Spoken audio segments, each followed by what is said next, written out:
वार्षिक परीक्षा सत्र 2023-24 विषय सामाजिक विज्ञान कक्षा छठी। ये हमारा प्रश्न पत्र है कक्षा छठी का सामाजिक विज्ञान का। तो आज हम इस प्रश्न पत्र के बारे में बात करेंगे कक्षा छठी के सामाजिक विज्ञान के बारे में। तो हमारा ये पहला प्रश्न है जिसमें सही विकल्प हैं। तो इसमें किस गैस को प्राणवायु कहा जाता है। हमारे पास 4 ऑब्जेक्टिव है, कार्बन डाइऑक्साइड, नाइट्रोजन, ऑक्सीजन और आर्गन। तो इसमें हमारा ऑक्सीजन रहेगा, हम ऑक्सीजन पे इसका लगा लेंगे। प्रश्न दूसरा है, भारत में गेहूँ जो लगभग कितने वर्ष पूर्व उपजाना प्रारंभ हुआ था। तो इसमें पहला है लगभग 2000 वर्ष पूर्व, लगभग 2500 पूर्व और 4700 वर्ष पूर्व, लगभग 8000 वर्ष पूर्व। तो हमारा ये 8000 वाला रहेगा, तो हम इस पे लगा लेंगे, ये हमारा सही रहेगा ऑब्जेक्टिव डी वाला। प्रश्न तीसरा है, प्राचीन काल में लोग किस भाषा का प्रयोग करते थे। प्राकृत, पाली, संस्कृत या अरबी। तो इसमें हमारा सी वाला ऑप्शन सही रहेगा, हम सी वाले पे लगा लेंगे, संस्कृत भाषा हमारा ऑब्जेक्टिव रहेगा सही। प्रश्न चौथा है, ऋषि पंतजलि द्वारा भारतीय दर्शन की किस शाखा का प्रतिनिधित्व किया गया था। वैशेषिक, पूर्व सीमांश, योग, न्याय। तो इसमें हमारा योग रहेगा, हम योग वाले पे सही टिक लगा लेंगे। तो इसका आंसर हमारा सी वाला रहेगा, सी ऑब्जेक्टिव सही है योग। अब प्रश्न क्रमांक हमारा 5वां है, जिस स्थान चौक में मजदूर लोग अपनी सेवाएं देने के लिए इकट्ठे होते हैं उसे कहते हैं। तो उससे ये 4 ऑब्जेक्टिव, लेबर चौक, बाजार चौक, रेस्टोरेंट या कचहरी। तो इसमें हमारा ए वाला रहेगा, ए वाला सही है, ए वाला लगा लेंगे और ये ऑब्जेक्टिव हमारा राइट रहेगा। अब प्रश्न क्रमांक हमारा 6 से 10 तक रिक्त स्थान है। तो हम इन रिक्त स्थानों को देखते हैं। जैसे उपनिषद ग्रंथों का हिस्सा है, उपनिषद कौन से ग्रंथों का हिस्सा है। तो इसमें हमारा वेद आएगा, वेद पर वेद लिख लेंगे। प्रश्न 7वां है, भारत यूनानी नाम है।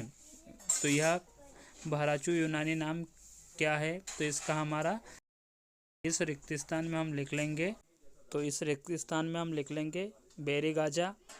अब प्रश्न हमारा 8वां है, कि कार्यालय में जमीन से जुड़े विवाद के मामले सुने जाते हैं। ऐसा कौन सा कार्यालय है जहां विवाद से संबंधित मामले सुने जाते हैं।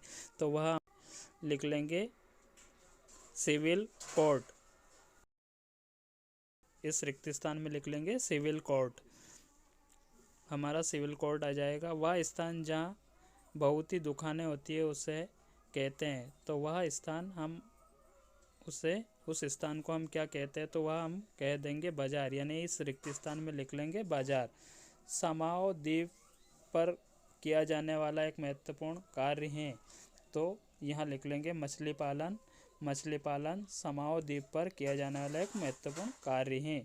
तो ये हमारे 6 से 10 तक रिक्त स्थान दिए हुए थे। इन रिक्त स्थानों को हमने भर लिया है, देख लिया है। अब हमारे प्रश्न क्रमांक अगले आते हैं 11 से लेकर के 26 तक। तो इन प्रश्नों के उत्तर हम जानेंगे। तो आइए देखते हैं प्रश्न क्रमांक 11वां क्या है और इसका आंसर क्या होगा। तो प्रश्न क्रमांक हमारा 11वां आ चुका है, जिसमें लिखा है पूरा पाषाण काल को कितने भागों में बांटा गया। तो पूरा पाषाण काल को कितने भागों में बांटा गया। तो इसका उत्तर हो जाएगा पूरा पाषाण काल 3 भागों में बांटा गया। तो यह है पूरा पाषाण काल को 3 भागों में बांटा गया, आरंभिक काल, मध्यकाल और उत्तर पूरा पाषाण काल। ये हमारे 3 काल रहेंगे। तो ये हमारा 11वां का उत्तर हो गया। अब प्रश्न हमारा 12वां है, डॉक्टर भीमराव अंबेडकर कोरेगांव क्यों जाना चाहते थे। तो ये प्रश्न हमारा है 12वां, इसका उत्तर हो जाएगा हमारा कि तो ये उत्तर है बाबा साहब इनके मन में स्वाभिमान और अस्मिता पैदा करना चाहते थे, इसलिए वह वहाँ जाना चाहते थे। तो ये हमारा 12वां प्रश्न का उत्तर हो गया। अब इसी प्रकार अगला प्रश्न है हमारा 13वां। तो आइए 13वां प्रश्न क्या है देखते हैं।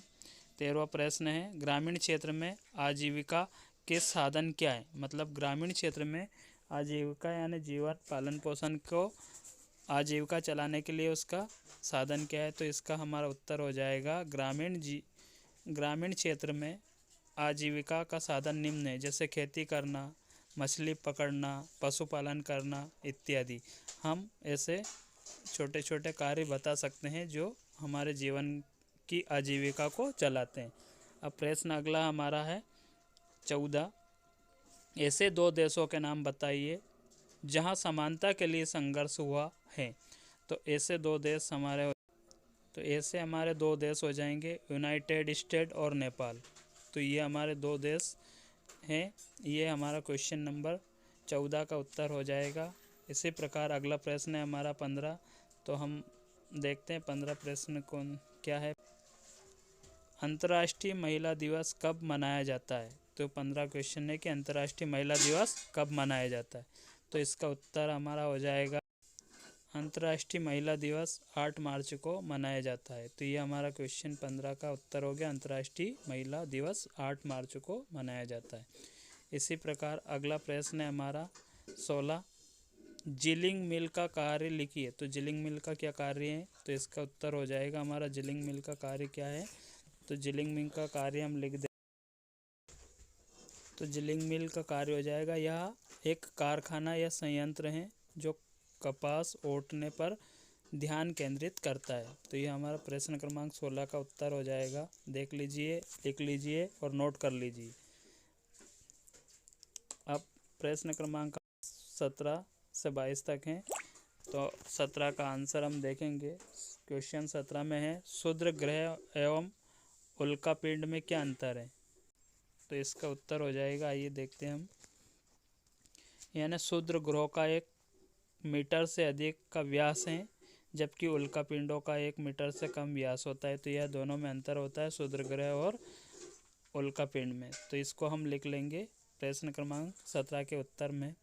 अब अगला प्रश्न है हमारा 18वां। तो 18वें प्रश्न में हम देखेंगे कि इसमें लिखा है, लीप वर्ष किसे कहते हैं? लीप वर्ष में कितने दिन होते हैं? तो हम ये प्रश्न हमारा 18 है। इसका उत्तर हम देखते हैं, लीप वर्ष के बारे में जानेंगे। तो ऐसा वर्ष जिसमें एक दिन अधिक होता है और वह लीप वर्ष कहलाता है। जैसे लीप वर्ष 366 दिन का होता है और सामान्य हमारे जो वर्ष होते हैं 365 दिन के होते हैं। और लीप वर्ष हर 4 वर्षों में आता है। लीप वर्ष 4 वर्षों में आता है, जिसमें 29 फरवरी होती है, वही लीप वर्ष होता है। ये प्रश्न क्रमांक बाकी के आपको दे रखे हैं। आप इन प्रश्नों के उत्तर अपनी 8th ग्रेड पुस्तक में ढूंढ करके याद कर लीजिए, अच्छे से तैयारी कर लीजिए बाकी प्रश्नों के उत्तर को ढूंढ करके। तो ये वीडियो आपके लिए बहुत लाभकारी होगा, आपको अच्छा स्कोर दिलवाएगा। वीडियो को पूरा ध्यान से देखें और इन प्रश्नों के अच्छे से उत्तर खोज करके याद कर ले। जय हिंद, वंदे मातरम। वीडियो अगर अच्छी लगी तो वीडियो को लाइक, शेयर एंड सब्सक्राइब जरूर करें। धन्यवाद।